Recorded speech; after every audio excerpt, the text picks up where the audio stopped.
Good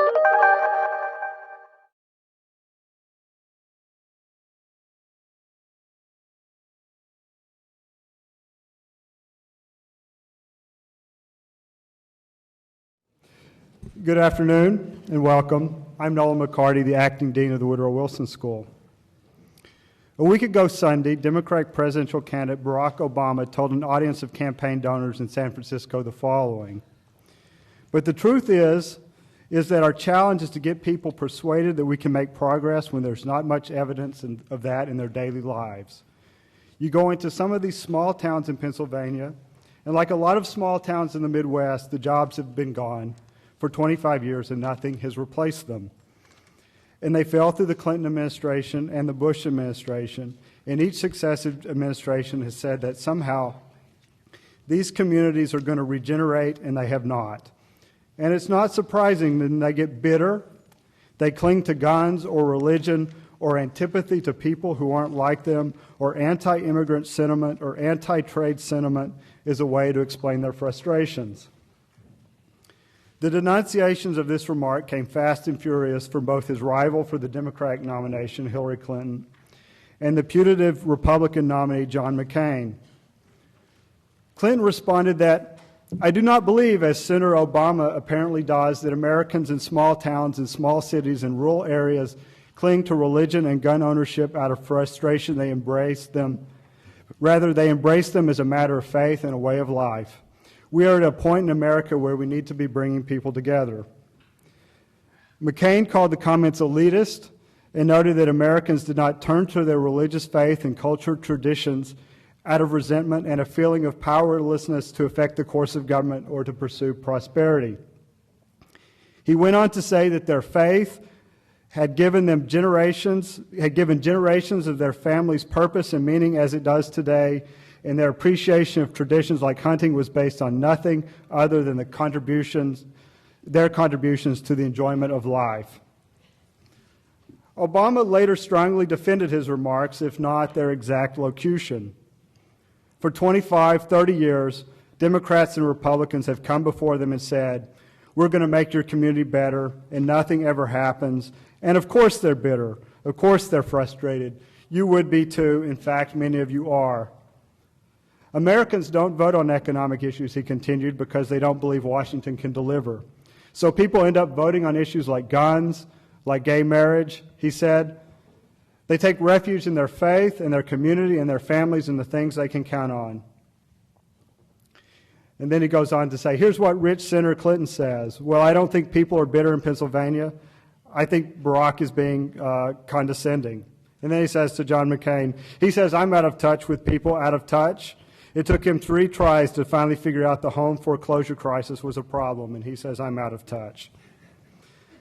Although personally I expect this kerfluffle to last for about 2 more days, it highlights in a publicly prominent way the serious debates that observers of American politics have been having for some time. The debate is the following: why, despite the very uneven economic performance and increased inequality in the United States of the past 30 years, has a support for ameliorative public policies not materialized, and in many cases have diminished? Obama's comments stress 2 important arguments on one side of these debates. His original comment expresses the widespread view that working-class voters have either through disillusionments or the distractions of the culture war been diverted from a focus on economic issues to a focus on more divisive social and cultural issues. In his more nuanced restatement of his arguments, he echoes another strand of this debate by shifting the blame to the parties for not providing voters with sufficiently distinct economic policy agendas. The responses from Clinton and McCain also mirror positions in this debate. The first is the view that the Democratic Party has been harmed by a perception, that's Clinton's view, or reality, McCain's view, that Democrats do not understand and appreciate the value systems of ordinary Americans, or that Democrats lack a certain authenticity. The second argument on the other side, reflected in McCain's remark, is that Americans simply do not care about economic inequality, and therefore the fact that the ramparts remain unmanned is not a mystery. It is into this debate that the new book, Unequal Democracy, The Political Economy of the Gilded Age, enters.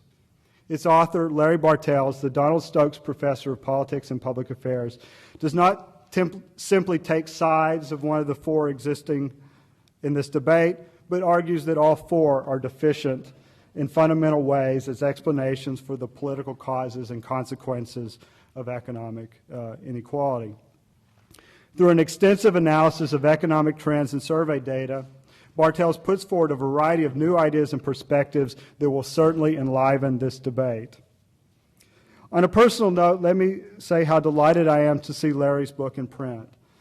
I've read several drafts over the years and used them in my teaching. Larry and I both worked on the political impact of inequality as part of Princeton's working group on inequality, so it's been terribly stimulating to engage him directly on these important issues over the years. Congratulations. Let me introduce this afternoon's other panelists who will be discussing Larry's work. Let me begin on my far left here with political scientist James Stimson. His research is focused on decision-making, public opinion in America, how public opinion shapes American politics, and the evolution of race and reconstruction of American politics. Stimson has authored numerous books and won the Ulau and Kemmer Awards of the American Political Science Association, the Chastain Award of the Southern Political Science Association, the Pi Sigma Alpha Award of the Midwest Political Science Association, and the Chancellor's Award for Excellence in Teaching from the State University of New York. Next will be my colleague Paul Krugman, who is the author or editor of dozens of books and several hundred articles, primarily about international trade and international finance. Krugman is a columnist for the New York Times and writes monthly columns for Fortune magazine and Slate. His most recent book, Conscience of a Liberal, studies the past 80 years of American history, from the reforms that tamed the inequality of the Gilded Age to the unraveling of that achievement and the reemergence of economic and political inequality since the 1970s. And finally joining us is Jonathan Alter, who since 1991 has written a Newsweek column that examines politics, media, and social and global issues. Alter is also an originator and author of the magazine's weekly Conventional Wisdom Watch, which measures and lampoons the news. He frequently interviews American presidents and other world leaders, regularly breaks news, and has authored more than 50 Newsweek cover stories. So with that, let me turn it over to Professor Stimson.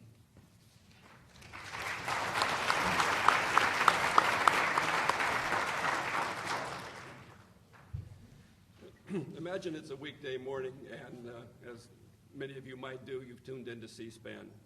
And on some obscure piece of legislation that you've never heard of before, you see a debate in the House or the Senate. Yeah.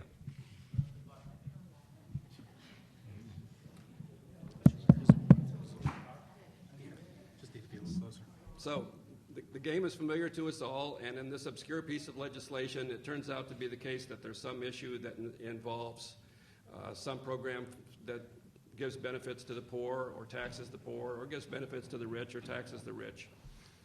And in this game, we see regularly Democrats on one side of the story in a predictable position, Republicans on the other side of the story in a predictable position. And reporters are covering the story, and every single one of them understands what's going on. And viewers are watching the story, and every single one of them understands what's going on. And commentators are thinking about the story, and all of them understand what's going on. And what's going on is changes in the income distribution of the United States. And what's remarkable and what's kept me interested in this topic for so many years is that in spite of the fact that all of the players in this game understand that it's a deadly, deliberate game in which every player is doing exactly what he or she intends to do, we deny at the end of the day that the outcome was in any sense deliberate.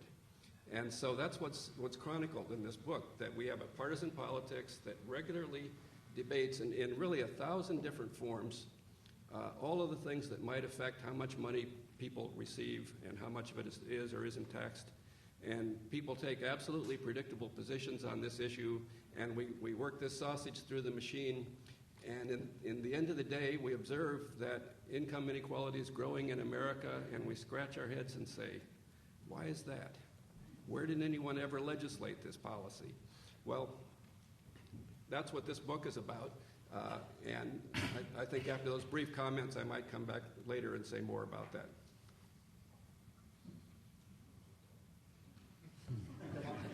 All right. Yeah. Now, let's see if we can get this to actually work. And see if it comes to light. And there we are. So I'm feeling in a, I don't know, somehow classroom teacher mode. So I decided to actually have some slides. So let me just say, first of all, I've been reading Larry's stuff in draft in various versions over the years, and it's had an enormous impact on me. I mean, I think everything I know about U.S. political economy, or 90% of it, I got from Larry Bartels' work, and it is terrific to see this stuff now all in book form. And since there are a bunch of real political scientists here, I thought I'd better talk about economics. And one of the things that's in this book, there are actually two and a half issues I want to talk about. The most striking thing, the thing that's gotten tremendous play recently among people I talk to, is Larry's discovery of a fact that was lurking in American data that nobody seemed to have clearly noticed, which is the extraordinary association of what happens to people's incomes at different parts of the income distribution with who's in control of the White House. It certainly is an empirical fact. And so this is the already extremely famous Bartels chart. This is income growth, the average rate of growth of income at different percentiles of the income distribution under Republican versus Democratic presidents for 60 years. And basically, income grows slowly for everybody under Republican presidents, or has historically. I believe if you could bring that up to the top 1%, to the top 0.01%, you would finally find some crossover. But in any case, it's but also dramatically difference with income growing much faster at the top with Republican presidents than at the bottom, and not so under the Democrats. This is an awesome thing. I did a little homework and said, who are we talking about? So this is changes in the Gini coefficient, which is a widely used summary measure of inequality. Up means more inequality, down means less. And this, Larry does this in a different way, but it's just to say, is this just because in the period of rising inequality, we've mostly had Republican presidents, and in the period when inequality was not rising, we mostly had Democrats? And the answer is that some of it, but by no means all of it. So that even inequality was basically flat from World War II up till late 70s, 1980, thereabouts. Even within that period, there's the Eisenhower 1, there's some decline, but a substantial rise in inequality in Eisenhower's second term. Nixon and Nixon-Ford, greater rises in inequality than under Carter, certainly than under Carter or under Clinton in either term. So it's not really that sensitive to things, although obviously the two Reagan terms and Bush 1 being the father are driving this result a lot. It's really impressive. And what's really impressive about it is we don't know how they do that. So I think this is probably the debate we're going to have. I actually just put something on my blog earlier today saying it's like they're chanting inequality spells in the White House. Now the thing of the matter is that certainly the policies we usually look at don't seem to be big enough to explain what's going on. Economists who do income distribution, many of them at any rate, seem to find that the explanation for what's going on lies entirely in trends that are completely out of the control of whoever is sitting in the White House. So they look at the rate of growth of the college-educated share of the workforce and possibly changes in international trade, and there have not been big differences in international trade policy, changes in technology, and yet we see this extraordinary association. I've said, again, I wrote this in the blog, I'll say it again, I feel like we're having an Alfred Wegener moment. Alfred Wegener was the guy who early in the 20th century looked and said, the continents seem to fit together like a jigsaw puzzle. And furthermore, you look at geological features, and they seem to carry across right where they should if the continents all did fit together, and produced lots and lots of evidence, and basically was dismissed as a kook because it clearly wasn't possible there was no mechanism by which continents could go, sliding around on the face of the Earth. And then, long after he was dead, people discovered seafloor spreading, and up we came with plate tectonics, and it turned out that there was a mechanism after all. He was entirely right. And I have this feeling that there's something that we're missing, that the economists don't have a way to understand. But there is this really remarkable thing about partisan politics seeming to have enormous impacts on what happens to the distribution of income. I want to just bring up another major point. This was Chapter 2. Chapter 4 of Unequal Democracy is part of how is it that Republicans win elections given this stuff? And the really striking result there is that first of all, elections seem to be determined not by how well you do during your administration, but how well the economy is doing in your last year. So there's a lot of amnesia here. And the thing about this is that Republicans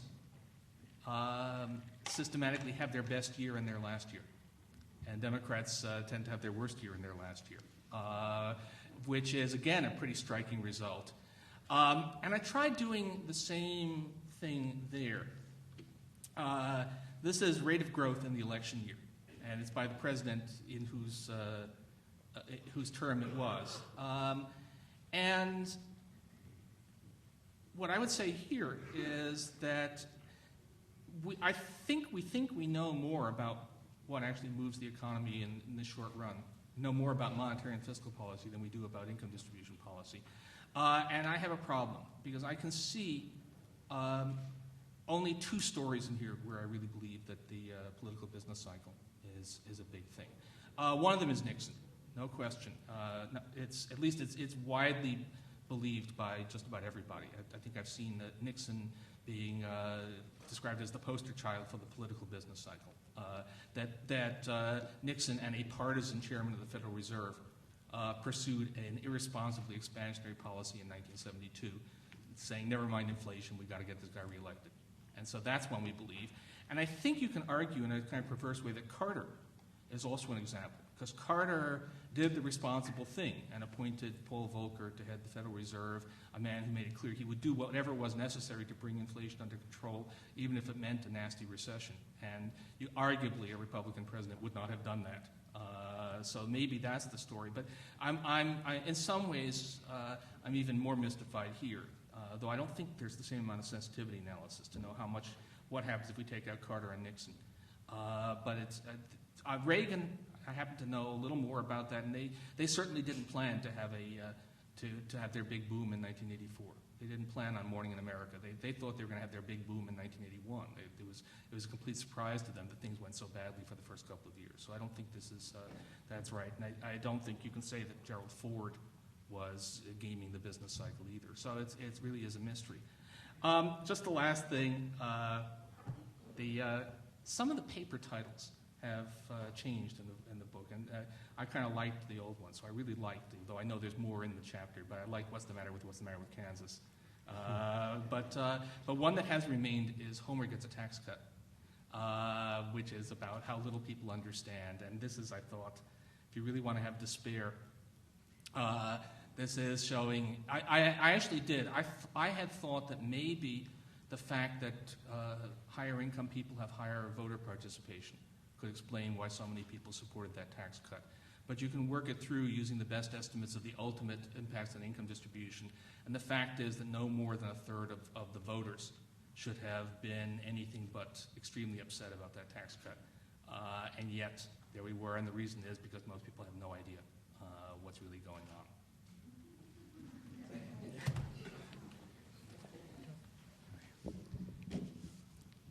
Thanks. I also, my mic works. First of all, I'm intrigued by the Nixon-Arthur Burns theory of the 1972 Nixon landslide, and there's a lot of other political evidence, including meetings between Nixon and Burns to bolster that. And one example that Paul didn't mention took place in 1992, and if you talk to the Bush people, they're very bitter at Alan Greenspan. He hasn't received any invitations to Kennebunkport because they wanted him to pump up the economy in '92 and get President George H.W. Bush reelected. And he's made a number of other mistakes, as I think we've been learning recently, and Paul's been wonderful in identifying many of them. But in that case, he refused to be politicized just before the election. I wanted to join the celebration here a little bit because what Larry's book does is it makes me feel less like a bullshit artist, right? Because, you know, when you're in political journalism and you're writing on a weekly deadline and you're drawing often fairly broad conclusions about things that are based a lot of times on one's too cursory analysis of events, one hopes on a sense of historical context, which is, I think, the only added value that I can bring to these things, plus a little bit of legwork reporting. It really helps to have professional political scientists and economists back up one's ideas with some data. Now, I tend to think a lot of times the political science profession goes overboard in this direction and substitutes math for the kind of soft human analysis that often explains the way things really work in the hurly-burly of politics. But I think Larry's done a great job of kind of balancing the two. He's not over-relying on the data, but he's using it to inform his political analysis. So my hat is off to him in that. I think that, again, because I'm not an economist and not a political scientist, and unlike that old ad you may have seen, I'm not a doctor, but I play one on TV. Remember that? You know, I'm not going to pretend to be. So I have to look at what we call the soft power. It's usually used in an international context, but in this case, in a domestic context, soft power type arguments. And I think that one of the important things to answer the riddle of why the American people fell for, and Larry is nice enough to quote me in his book, what I call "Let Them Eat Cake Economics," is what you could call the politics of aspiration. And I think this is something that is different about the United States, and I think it's one of the reasons why populist appeals have a miserable record of failure in American political history. And I'm not talking here about economic appeals. I'm talking about, and we need to define our terms a little bit, you know, William Jennings Bryan style, soak-the-rich, populist appeals in its purest sense. That word is thrown around and has in some ways lost all sense of meaning, but it doesn't work, and it never has. And there's actually never been anybody elected president of the United States on a populist platform, unless you include Franklin Roosevelt in 1936, because he attacked great wealth in that campaign, but he had done so much for the American people that he would have been elected president, reelected in 1936, even if he hadn't moved in a more to more class-based appeals. He was mostly just bitter because he wasn't given credit for lifting the country out of its really its emotional depression, although the actual depression didn't end for a while. He saved capitalism. He was given no credit for it by all his neighbors in Hyde Park, and he was angry about it and lashed out to them. But that's not why he won that 36th election. And when he was first elected in 1932, he did not use those appeals at all. And I studied this.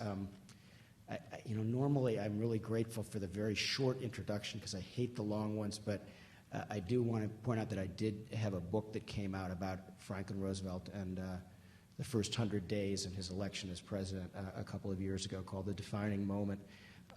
So just very quickly, why don't they work? And it's because even when they're getting screwed, Americans want to be rich. And they just do.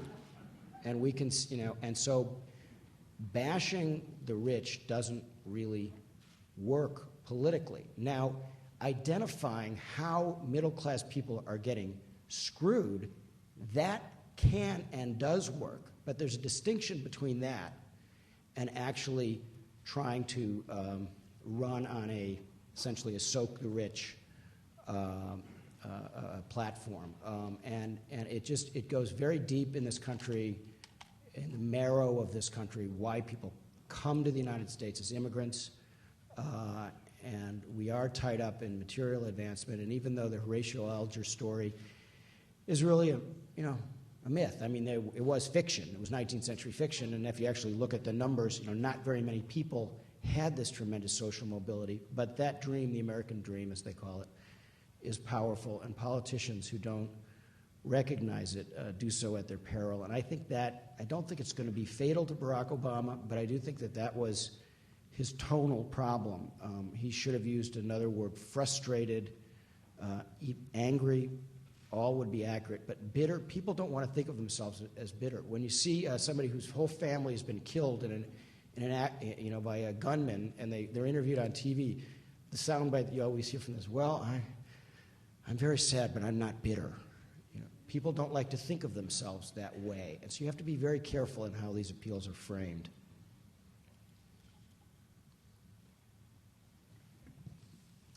I want to begin by thanking you all for coming, and especially thanking this all-star lineup of panelists for coming and discussing my book. It's a real thrill. It makes me wish I could turn out books faster than I do.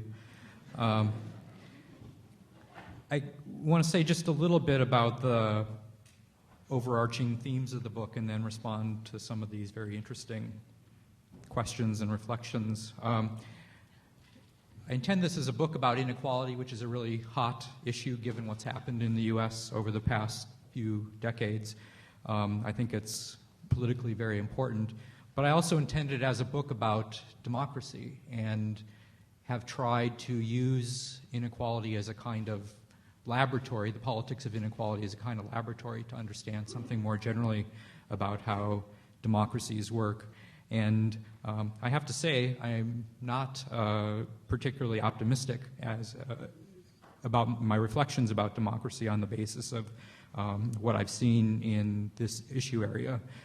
It seems over and over again that policymakers are making policy on the basis of their own ideological convictions much more than on the basis of any direct or even indirect public input. For those of you who don't know Jim Stimson's work, he's the author of a great deal of important work about the role of public preferences in shaping policy, including a neat little book called The Tides of Consent, which argues that the ebb and flow of public enthusiasm for government and social spending is an important factor in understanding how things change. But I have to say I'm much more impressed by the limited extent of responsiveness to public preferences, at least in several specific issue areas that are relevant here. And the politics of that cut both ways. So on the minimum wage, for example, there's been a great deal of public enthusiasm for raising the minimum wage consistently over the last 40 years. Nevertheless, the real value of the minimum wage has declined precipitously. On the other hand, if you think about the estate tax, lots of liberals are wringing their hands about the possibility that the estate tax could go away. But I think if it was up to the American people, the estate tax would have been repealed years and years ago.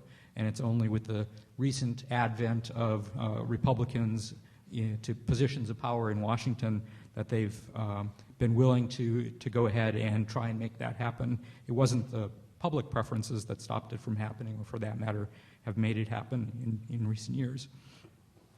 And so the issue of how the public figures in the political process and in policymaking has seemed to me often to boil down really to one thing, which is you get to push the lever or push the button or whatever you get to do wherever you're voting for the Democrat or the Republican. And the policy implications of that choice seem to be hugely consequential and quite predictable. People who look at these patterns of policy under Republicans and Democrats say, well, you know, Eisenhower wasn't George Bush, wasn't either George Bush, and that's true. But nevertheless, there are consistencies in the policy preferences and priorities of the two parties over long periods of time that seem to be producing surprisingly consistent policy outcomes. And to the extent that people understand those and take those into effect, it seems likely to me that their preferences with respect to policy will be better translated into government action, as opposed to voting on the basis of, you know, how the economy's done in the last 6 months or year before the election, which can sometimes be quite misleading as a guide to what's going to happen subsequently. So I hope that the book will stimulate lots more thinking and research with respect to issues of inequality specifically, but I also hope that people will use it as a springboard for testing more generally how American democracy works and how well American democracy works. Just a few specific reactions to the comments as a way of getting us started. Paul talked about the mystery of how it is that Democratic and Republican presidents seem to have these significant impacts on the income distribution. I don't entirely understand the answer to that. Part of what I'm trying to do is to prod economists and maybe even political scientists and other policy analysts to think about that harder and work on it. Two facts that I can tell you that are relevant to trying to understand what's going on here. One is that the effects are much larger in the second year of each president's term than they are at any other time. It's hard to account for that pattern on the basis of some of the alternative hypotheses that have floated around about how this might happen, but it seems to me to be a plausible kind of implication of the notion that presidents tend to be most politically influential when they're first elected or reelected. They do a lot in the way of policy in their first year of office, and by my accounting, those policy changes have important implications, especially in the second year of their terms. Why is it that there's this odd inversion with respect to election years, with Republicans doing much better in election years than at other times, and Democrats doing much worse? I think in some cases, and Nixon is certainly, as Paul and John both mentioned, the dramatic poster boy here, there's a real effort to manipulate the election year economy. I don't think that that's limited to Nixon. I don't think it's limited to Republican presidents. I think some of that goes on under Republicans and Democrats alike, but I suspect that that's not the main source of this difference. What I suspect it is mostly is a kind of natural reaction to the policy effects that the presidents produced. If you believe my story that they did indeed produce them in year twos of their administration. So Democrats come in, stimulate the economy. There's lots of growth and high employment in year two. That kind of winds down in year three, and by year four, income growth tends to be much less robust. On the other hand, Republicans come in and often try and contract the economy, fight inflation, reduce social spending in year two. And so the economy is quite slow for the second and third years of their administrations, and often we're growing out of that slump just as the next election comes along. So I think what's going on here really is a kind of political cycle, but it's not a political cycle that's so much time to the next election as it is a kind of carryover from the last election. And the fact that, as I try and stress in this book, these guys have real ideological convictions, and when they control policymaking, do their best to try and make those convictions stick and translate them into actual policy. Jim talked a little bit about some of the specific ways in which they do that in lots of arcane policy areas which aren't obvious. I hope that he and Paul will have a long conversation afterward about that to fill in what that part of the picture looks like. I want to say one thing as well about the international perspective with which John brought up. I think it's really important to think about the U.S. in comparison to what's happened in other advanced democracies, both with respect to understanding the reality of the consequences of political choices and with respect to getting some sense of the underlying politics of this that John addressed.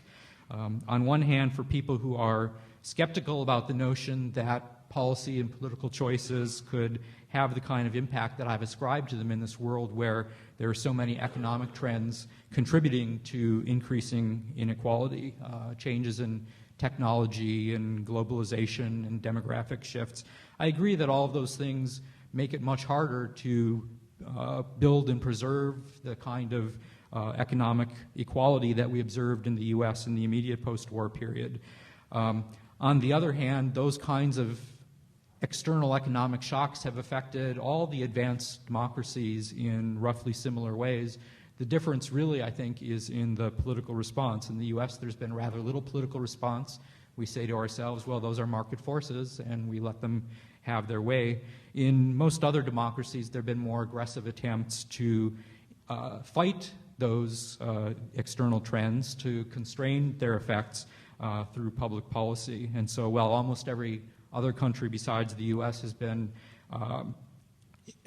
observing increases in market income inequality, most of them have been more aggressive in redistributing through public policies that have mitigated the effects of that increasing inequality on their populations, and especially on the least privileged people among them. Then there's this aspect of the aspirational culture that John mentioned. I think that is an important and interesting fact about the U.S. If I was more optimistic about the translation of public aspirations and preferences into policy, I would give that a larger role than I do in explaining how we got to where we are. But so far, at least, although I started out focusing a lot on public opinion and elections, on Homer's attitudes about his tax cut, I ended up concluding that those opinions and aspirations may not really be the driving force in the American policymaking process, which I take to be a even more pessimistic conclusion than we'd otherwise arrive at. So that's where I am. There's much more to be done, and we have all limited ourselves in a way that will give lots of time for general discussion. Look forward to hearing from you.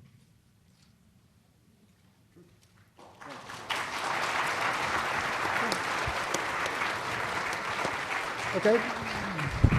So as Larry said, we have plenty of time for question and answer. So there are 2 microphones here. If you could come down and take the microphone so that everyone could hear us, that'd be terrific.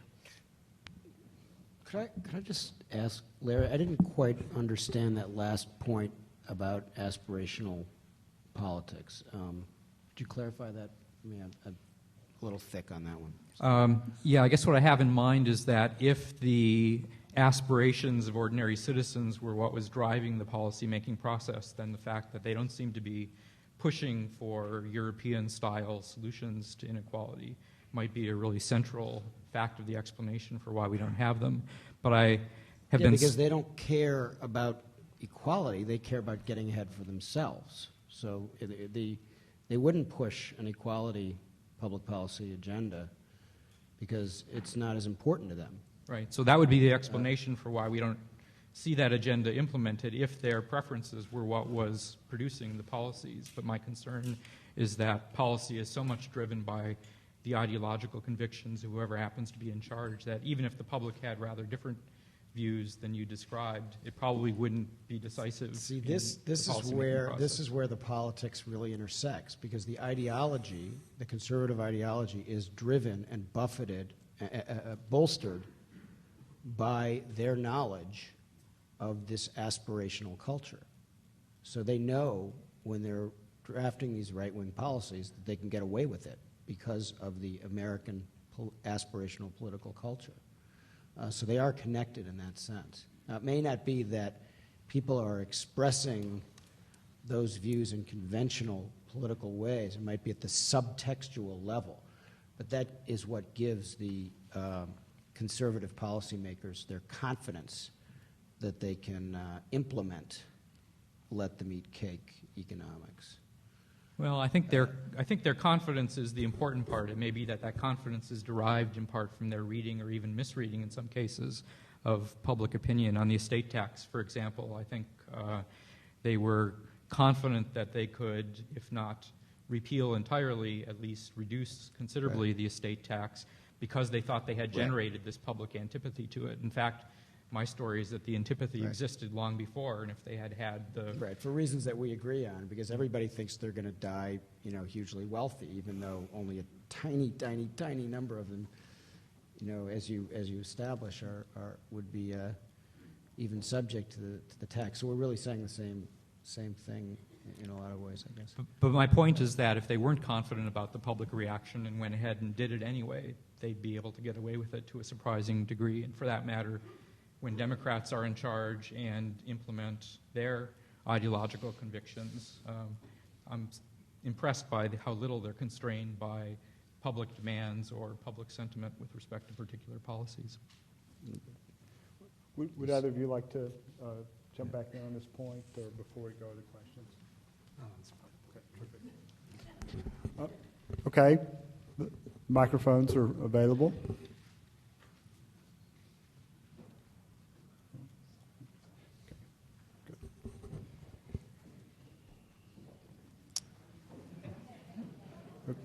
Okay. Great, Paul. Thanks very much. I'm a Brit, so I have an interest in the international perspective that you mentioned at the end. And your point was that in some European countries, we've seen a stronger kind of political response to these underlying economic factors. But there's an extent to which, in some of these European countries, the response is to a certain extent built in. It's kind of an automatic stabilizing force that's linked to their underlying welfare regimes, their underlying labour market structures, their strength of their trade union movements. And we wonder to what extent you can see the failure of that response, not just as the failure of the kind of contemporary US politics, but in terms of a kind of longer term sort of set of structural factors that weren't there and haven't ever been there. And in the 40s and 50s and 60s, when we had a more benign set of economic conditions, maybe that didn't matter. But when we saw this turning point in the economic environment in the 80s and 90s, they suddenly started to matter a great deal.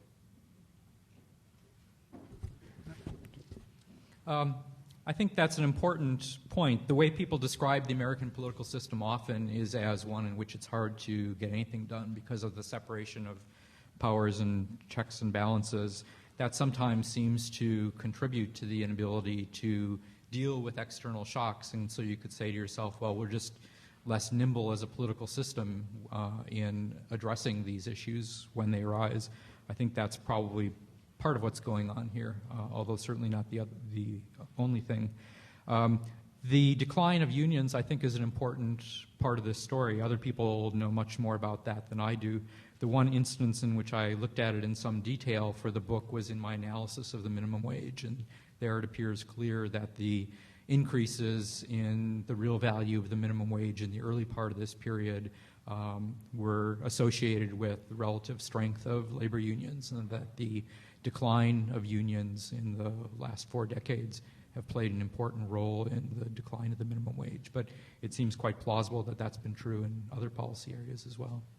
Maybe I should just weigh in that the decline of unions itself does appear to be a largely political phenomenon. That you do see some decline in union membership in a number of industrial countries, but nothing like the U.S. experience. And so my favorite factoid is if you go back to the 1960s, the U.S. and Canada had similar levels of unionization, and the United States is now less than half the Canadian rate of unionization. And the underlying economics exposure to globalization is the same. They even mostly speak the same language, And there's a big difference in the political environment, and a very large part of the decline in unionization in the United States does take place during the Reagan years. It's very specifically the result of policy changes. I'd like to speak to that point, too. There's a display in Larry's book that really speaks to the question of whether this is a question of different eras in which different things happened, or whether it's a result of deliberate policy making. And that shows that the growth in inequality is far from linear. It goes up dramatically under some presidents, and it levels off under others, and they happen to be Republicans and Democrats, respectively, which leads to a pretty clear interpretation that this is a result of deliberate policy making. Let me just also add, and we lost our British commentator here, but Britain has got, there's a sharp increase in inequality under Margaret Thatcher, ambiguous under, I'm having a senior moment. What? No, before Blair, the guy in the middle, Major, yes, what's his name? He's easily forgettable.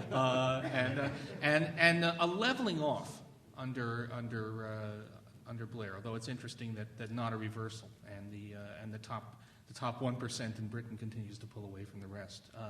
But you do see what looks like a pretty clear association between whether it's a conservative or a Labour government and the evolution of income inequality in Britain. Also, one other factor, even before the decline of unionism, unions in the United States were on a comparative level conservative on a global scale.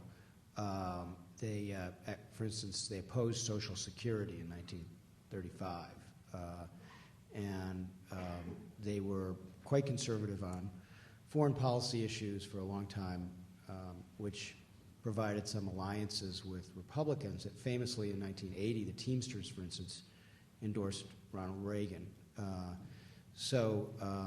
John L. Lewis, much earlier, had turned against FDR and played with the Republicans. So from the Mine Workers Union. So they're not as radical as in Europe, and also the social welfare state in the United States is younger. It really started under Bismarck in Germany in the 19th century, and the British and French took it up earlier, and it was a very hard struggle, as you know, for us to get any kind of social welfare state. So we're just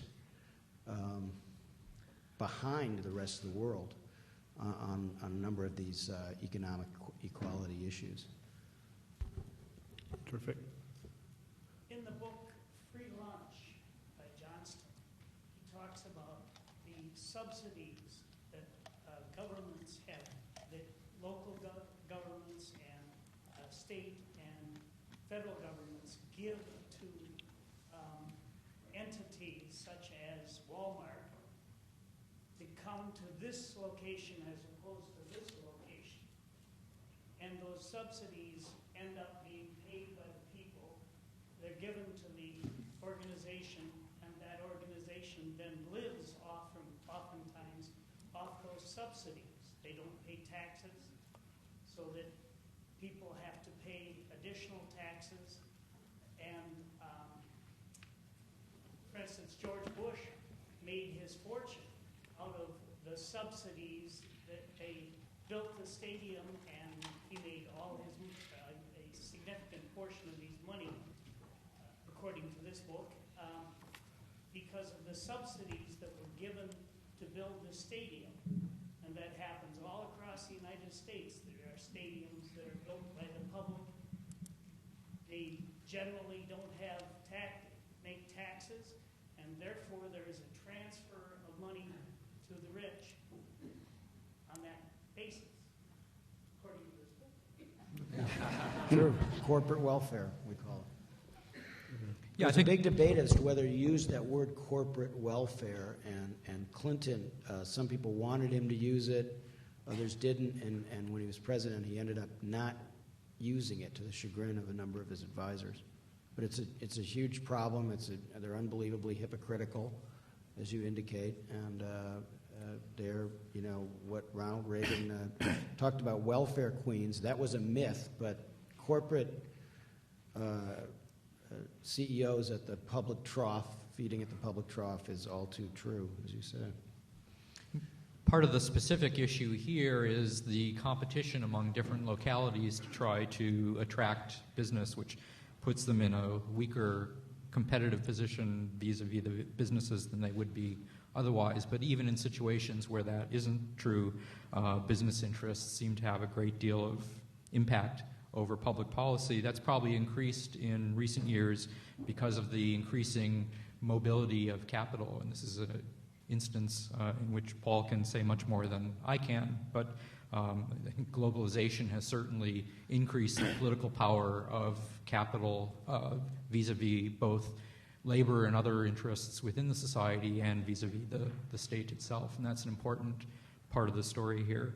We're in an era in which there are a lot of forces pushing toward inequality.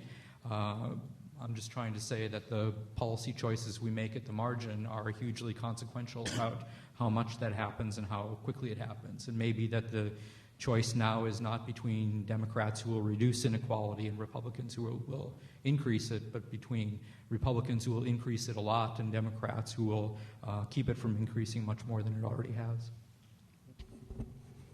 Did you want to say something to that? No, I'm just the corporate welfare thing is there's a category of things I think about in economic policy where the sums involved are enormous in absolute terms, but relatively modest in relative terms, basically just because the economy is so big. And I think that this is in that category. So yes, it's an outrage. And compared with, I'm sure that any reasonable estimate of corporate welfare would be more than enough to pay for health insurance for every child in the country. On the other hand, as an explanation of this gigantic increase in inequality that we've seen, it's only a small part of the story. Yes. Hi, I have two questions about the graphs. The two figures, one of the Gini coefficients, the other with the growth rates. The first question is, well, it's clear that if a politician could get 3% more growth rate per year, they would just do it right away. It's like the numbers involved suggest that it's going to be hard to find a policy for that. Can you give a sense of what the numbers are behind the Gini coefficients? And the second question is, although you said that they're telling the same story, those two figures, it seems to me they're somewhat different, that the graph from Professor Bartels' book shows more or less comparable growth rates under Democratic presidents for all the income quintiles. And so that would suggest really that the income distribution is either going to get slightly worse or remain the same. But what your figures show is that it gets better under a lot of Democratic presidents. So maybe you could resolve my confusion. Checkers off. Yeah, I don't want to put it up again. Just to say,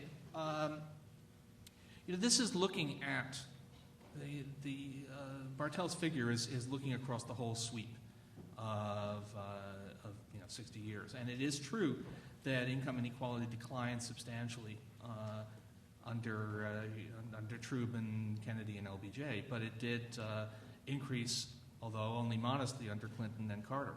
So that's why the contrast. So it's not. And you could say it in a way that the Clinton administration is a demonstration of what Larry was saying, that the choice may be between Republicans under which inequality goes like that and Democrats under which it goes sort of like that. It's still rising. So I think that's the issue. Now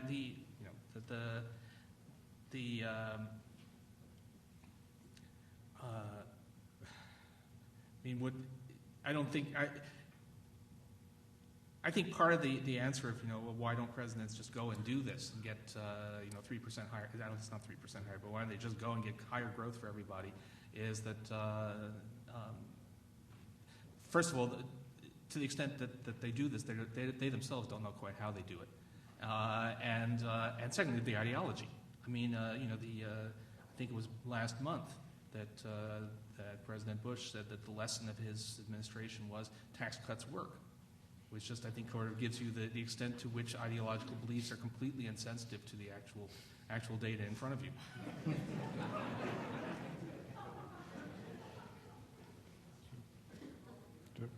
Oh, I am projecting. I didn't mean to. Well, it was fake. Okay. Yes.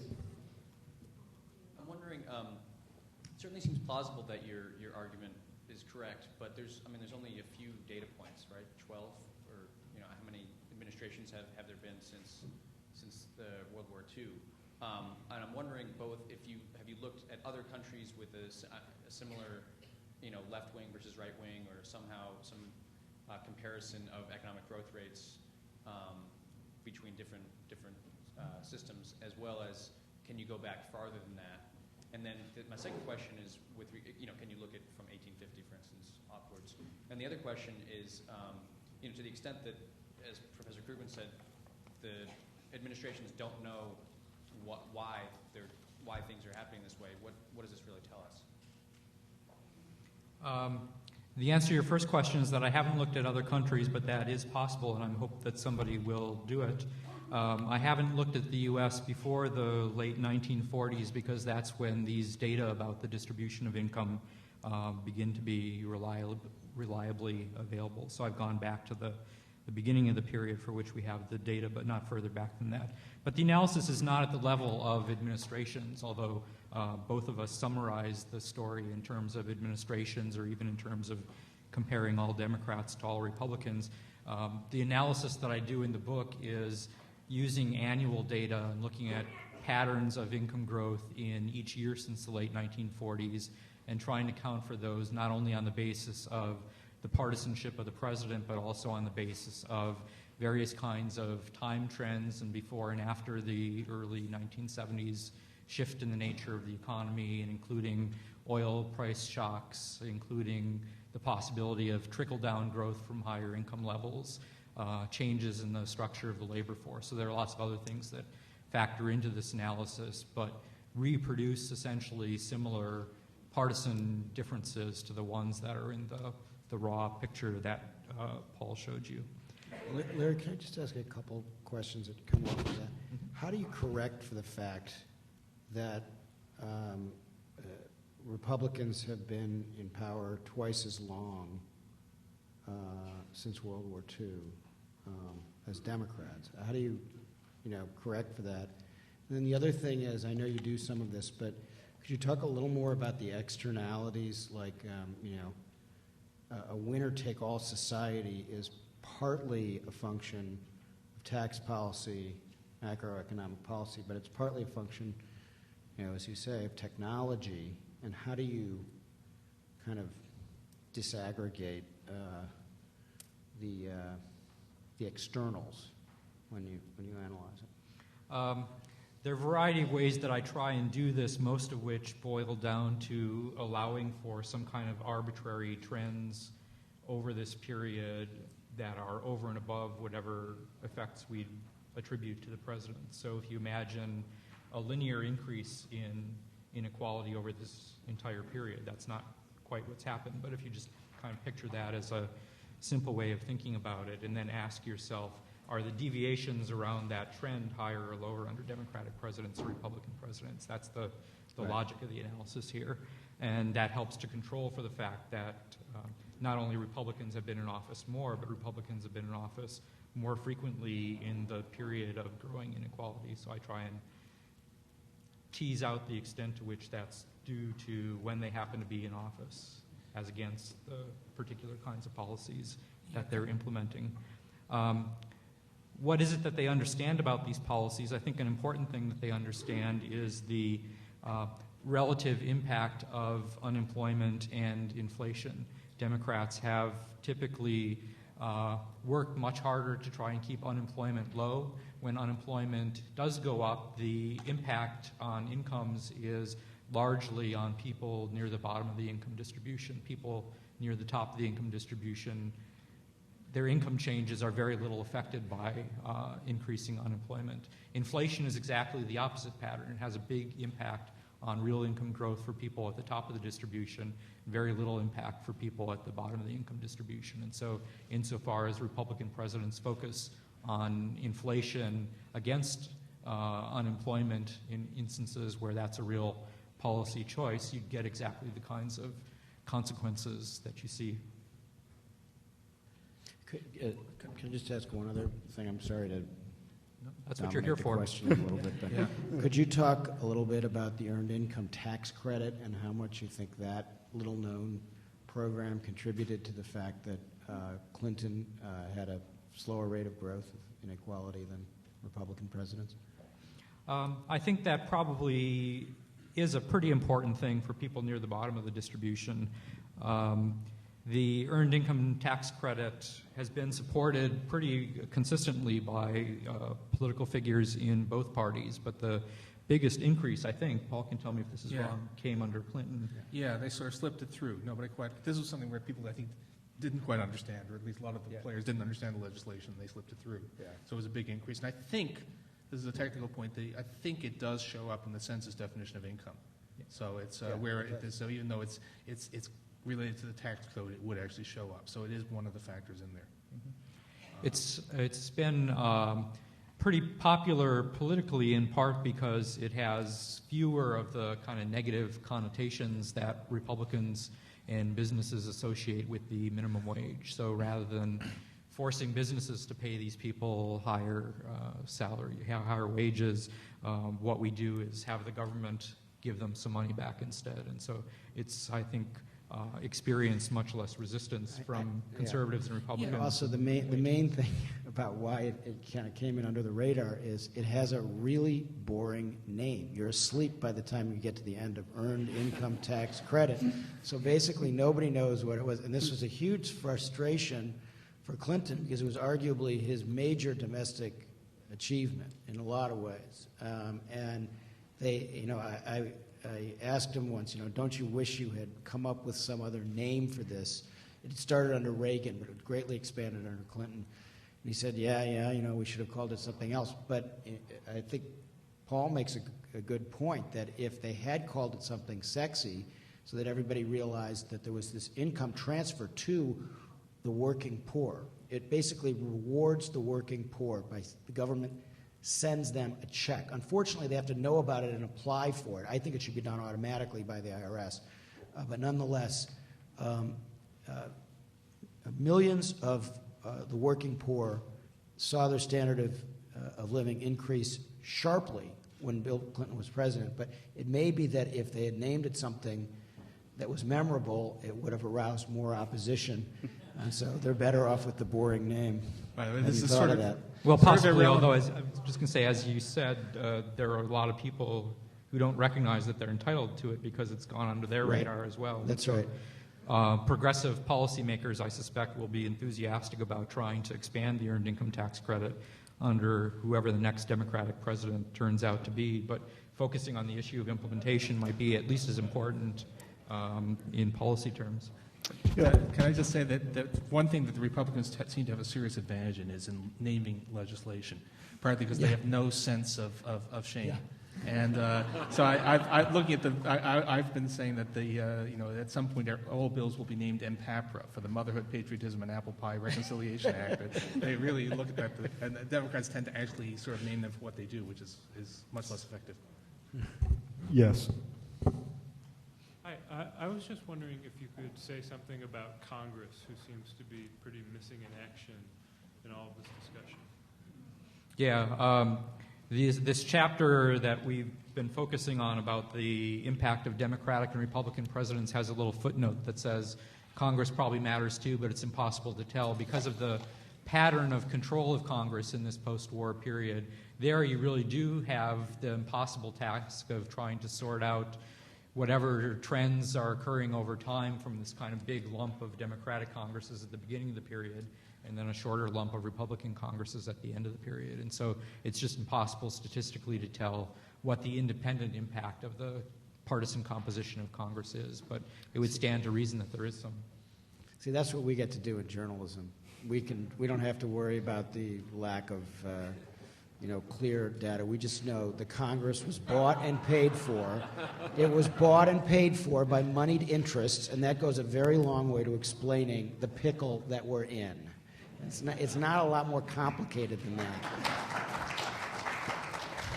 Yes. I would like to go back to the initial comment about an informed public. And one can look at the period of time that's covered by Professor Bartels' book. And if you look at just the general media, we can see Time, Newsweek, The New Yorker, The Nation.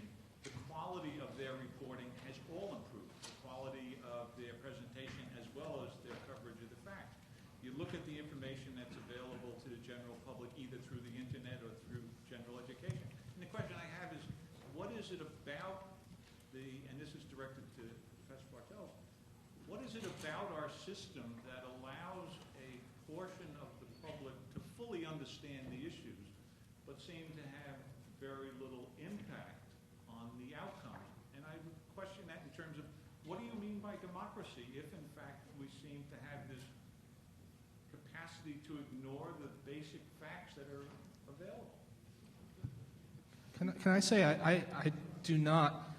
People who make a real effort can be well informed about the issues, but most people have got kids to raise, and most people get their news in passing from TV, not from Time or Newsweek or the New York Times, and the quality is not good. I mean, I went through during the 2004 campaign, the biggest single domestic policy difference between Bush and Kerry in that campaign was on health care. And I went through all major television news coverage for a 60-day period to find out what someone getting all of his or her news from TV would have known about the difference between the health care plans. And the answer was nothing. There was not a single report on CNN, Fox, MSNBC, or the major network news that actually described what was in the two plans. There were a number of reports about how the two plans were playing politically, but nothing about what was actually in them. And I think this is the problem, that the public does not, in fact, have good knowledge about what's going on. And my question to you would be, what do you mean by democracy if what you encompass as the populace as being uninformed and unwilling to become? This is Larry's point. It's that we have the frame of a democratic system, but it doesn't actually work so good. I think the key word in your question was available. There's lots of information available, but people may or may not be motivated to search it out. While we're on the business of plugging books, I'll plug my colleague Marcus Pryor, who's sitting on the stairs there behind you, who's written a terrific book about changes in the mass media. One of the important points of it is that the proliferation of media has produced a important polarization in American politics, not between the left and right. That's the polarization that we all hear a lot about, but a polarization between the people who are interested and involved in searching out information on websites and cable news channels on one hand, and the people who aren't very interested and can now spend their time watching Jeopardy without having to watch the evening news if they want to do that. So the proliferation of choices has made some people probably better democratic citizens in the sense that you have in mind, and other people's less. What we have, and this is a point where I think conservatives are right, technically we live in a republic, and our democracy is now, with technology, it's what you could call an opt-in democracy. If you want, it used to be that I made a great effort to do the kind of issue stories that Paul is talking about in the first, this is now the 7th presidential election I've covered for Newsweek. In the first 6, I would do these laborious gatefolds, we call them, where you pull out the magazine and tell you in detail where the candidates stood on all the issues. And now I was, I think correctly told by editors, look, this information is readily available to anybody who wants it. Our space is precious, and we'd rather use it for analysis, fresh reporting, other things. But to get the basic information, you have to want to get it, and it can't be force-fed to people. They either want to go out and be active members of their community and their democracy, or they don't. And so this is where inspiration in politics comes in, and why it's so important to be able to inspire people and perform in the theater of the presidency or presidential politics in a way that engages people and gets them to opt in. And that's what leadership is for. And there's only so much that you can expect the media to do in terms of force-feeding people. One other point about your broader question about democracy, Aristotle said that the difference between a democracy and an oligarchy is whether people have influence in the political system in proportion to their wealth. That was the kind of basis for classifying political systems in his analysis. And so I thought it'd be interesting to do this. I went out and gathered a bunch of data on the preferences of poor and middle class and rich people in different U.S. states and related them to the behavior of the senators from those states voting on a whole variety of different issues to see what the relative weights were. The relative weight for the preferences of affluent people was fairly substantial. The weight for the preferences of middle-class people was somewhat less, but still discernible. The weight for people, the preferences of people in the bottom third of the income distribution was 0. Honest to goodness, 0. And so one conclusion from that is that those people are entirely ineffectual, that they're shut out of the American political system entirely, but they're not, because the even more impressive part of this analysis is that the responsiveness even to middle class and rich people is modest by comparison with the extent to which these guys' voting behavior reflects their own partisanship and ideology. There are much larger differences between a Republican and a Democrat representing the same constituents than there are between a Democrat representing the most conservative constituents in the country and a Democrat representing the most liberal constituents in the country. And so whether the person who's sitting in the seat is an R or a D is hugely influential. And the people who get to determine that are the people who show up at the polls. You know, some of the best news, and there has been some very good news in this political year, is that some of the data you just talked about is obsolete in presidential politics. Whatever you think of Barack Obama, whether you like him or not, in the last reporting period, the average contribution, the average donation to his campaign was $96. And he is now approaching 1 million contributors. He's over 900,000 contributors. This is a transformative moment in the relationship between money and politics, at least at the presidential level. That doesn't mean that from now on it's going to be average people, you know, funding campaigns, but those people in the bottom quintile, they, if you weighted it in that particular campaign, they did have a voice. And they helped to drive out the influence of even the San Francisco fundraiser he was talking to when he made this gaffe last week. Yeah, he still has to go to wealthy individuals to raise a certain amount of money, but he doesn't depend on them the way other candidates have, and that's a very, very healthy thing for our democracy. Yeah. Okay, let me use the chair's prerogative to come back to the one of the issues I raised in the introduction, which was, again, thinking about Obama's bitter pill, or what you might call Obama's "What's the Matter with Pennsylvania" speech. As you know, and Larry's written quite persuasively on this point, there's a big debate about the extent to which social and cultural issues drive out economic policy considerations in elections. So I thought maybe Larry might say a little bit about his argument, and the other panelists might chime in as they will. Sure. It's true that cultural issues have become relatively more important in American politics over the last 25 years or so. It isn't true that they're the dominant issue in the contemporary party system, and it's especially not true that they're the dominant issue among the kinds of people that are usually being talked about in these discussions of the working class, or what's the matter with Kansas, or now what's the matter with the bitter Pennsylvanians. Lower income whites have become more loyal to the Democratic Party over the last 50 years, not less loyal. The Republican gains have been really concentrated among middle class and affluent people.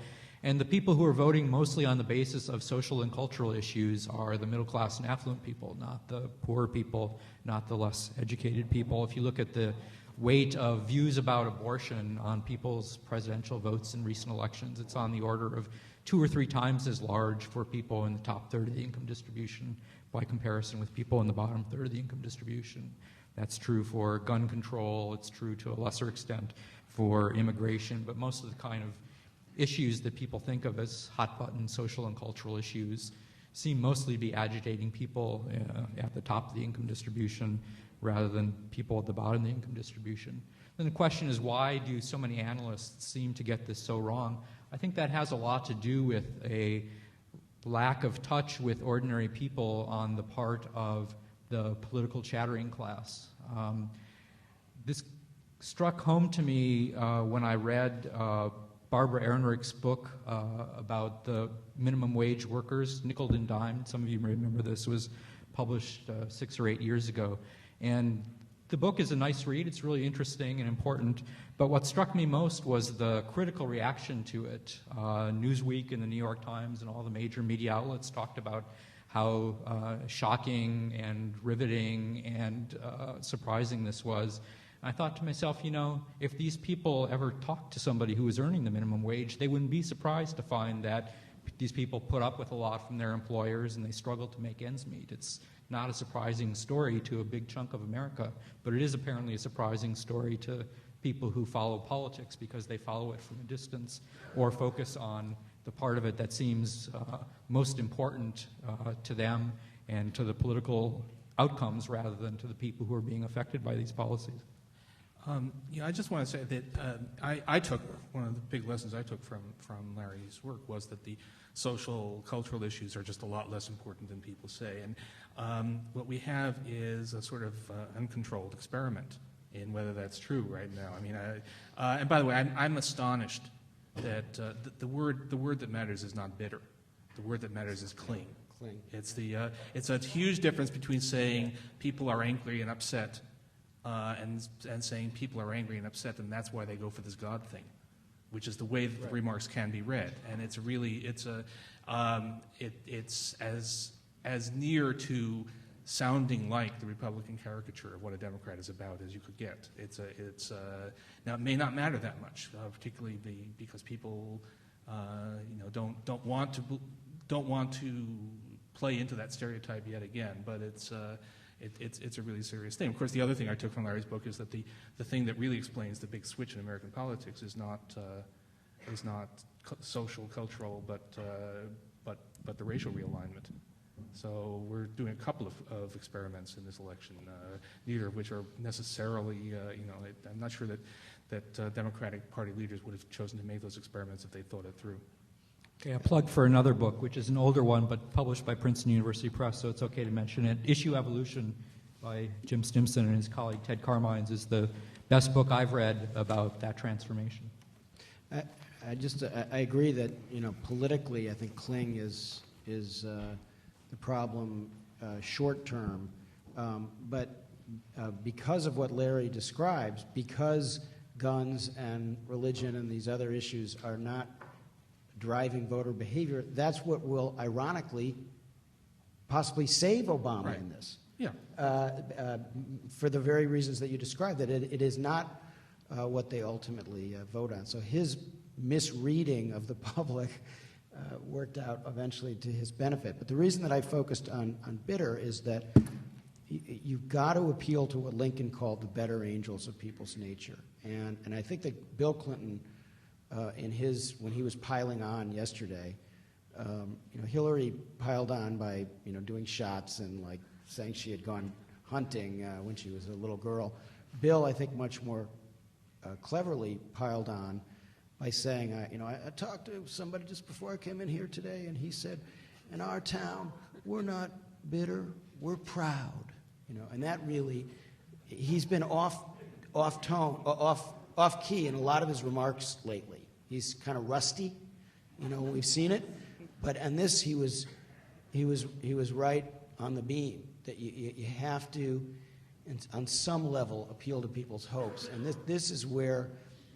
Even though Kling is the immediate problem, Bitter is the deeper problem because it's so at odds with Obama's message of hope and uplift that he really needs. If he loses that message, he can't succeed.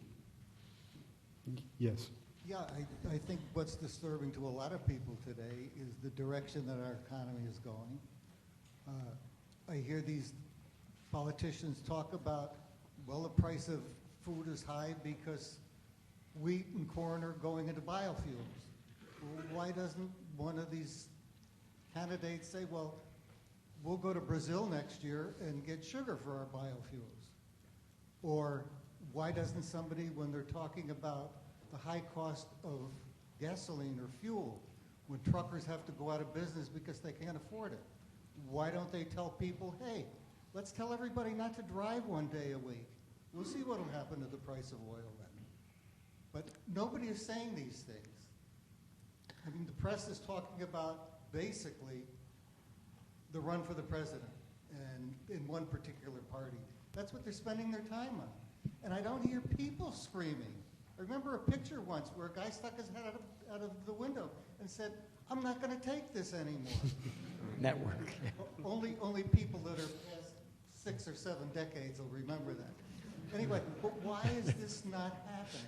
Why don't we hear it from the press, from the people, from the politicians? Why? That was the movie Network, Padachevsky, and he raised the winner. I'm mad as hell, and I'm not going to take it anymore.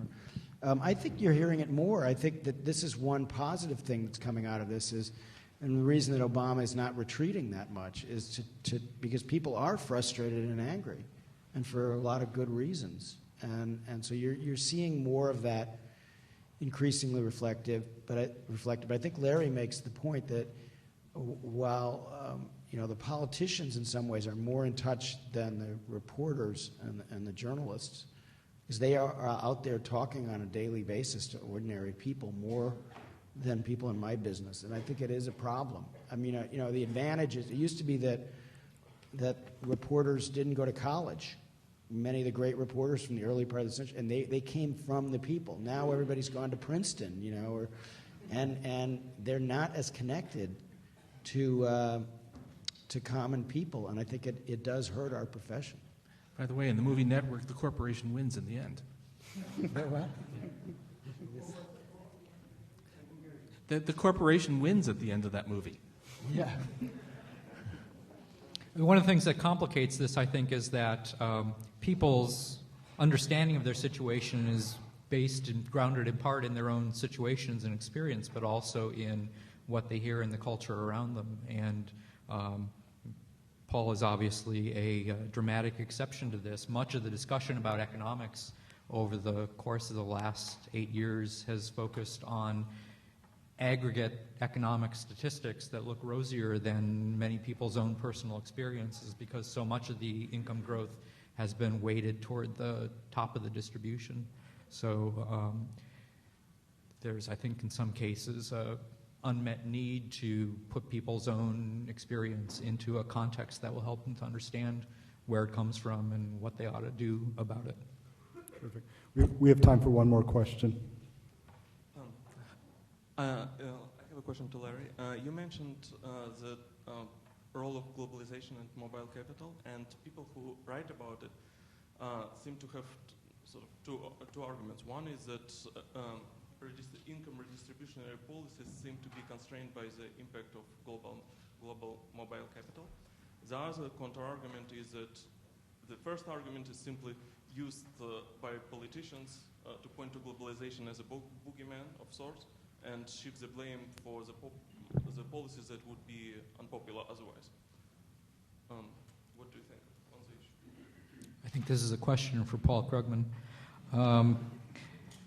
I think there is a reality to that there are constraints imposed by changes in the economic situation that make it harder for politicians to run generous welfare states, for example.